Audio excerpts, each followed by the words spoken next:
Stalin sir,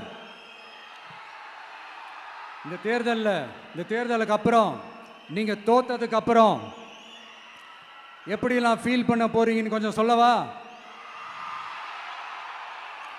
ஏன்டா இந்த விஜய பாடா படுத்தணும்?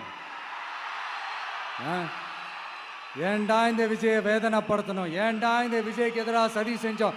ஏன்டா இந்த விஜய்க்கு எதிராக சூழ்ச்சி செஞ்சோம்? நினைச்சு நினைச்சு நினைச்சு ஃபீல் பண்ண போறீங்க. மக்களே உங்களை ஃபீல் பண்ண வைக்க போறாங்க. நான் என்ன கெடுதல் செஞ்சுட்டேன் உங்களுக்கு? நீங்க சாப்பிட்ற சாப்பாட்டில் ஏதாவது மண்ணைக்கிட்ட அள்ளி போட்டேனா? உங்களுடைய ஆட்சியினுடைய லட்சணத்தை, உங்களுடைய ஊழலை, நீங்களும் மந்திரிகளும் அடிக்கிற கொள்ளையை மக்களுக்கு எடுத்து சொன்னேன். இதை சொல்லாம வேற என்னத்தை சொல்லுவாங்க? இப்ப இந்த கரூர் விஷயத்துக்கு வரேன். கரூர்ல என்ன நடந்ததுன்னு அந்த கரூர் மக்களை கேட்டாலே புட்டு புட்டு புட்டு வைப்பாங்க. ஏன் மேல பழியை தூக்கி போடுறீங்க? என்னமோ நாங்கள் அரசியலே பண்ண மாட்டோம், இந்த விஷயத்துலலாம் நாங்கள் அரசியலே பண்ண மாட்டோம் வீடியோ போட்டுவிட்டு போய் சட்டசபையில் உட்காந்துக்கிட்டு ஏன் மேலே பழியை தூக்கி போடுறீங்க? லேட்டாக வந்துட்டாருன்னு போலீஸ் கொடுத்த டைம்ல நாங்க இருந்தேன்.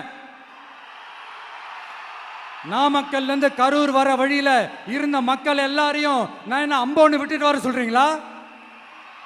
நாமக்கல்லேருந்து கரூருக்கு நான் எப்படி வந்தேன், எவ்வளவு நேரத்தில் வந்தேன், உலகமே லைவ்ல பார்த்துக்கிட்டு இருந்தது. வாய் கூசாம ஏன் மேல பழி தூக்கி போடுறீங்க? ஒரு மனசாட்சின்றது வேணாம்? சரி, நீங்க தான் எதுவுமே பண்ணல சார். அப்புறம் ஏன் சார் 20 வருஷமா கரூர்ல மட்டுமே, கரூர் பகுதியில் மட்டுமே போட்டி போட்ட உங்களுடைய ஒரு அடிமைய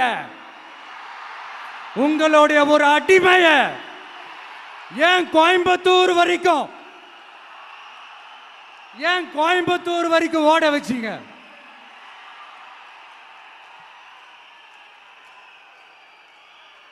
அதனால மக்களே,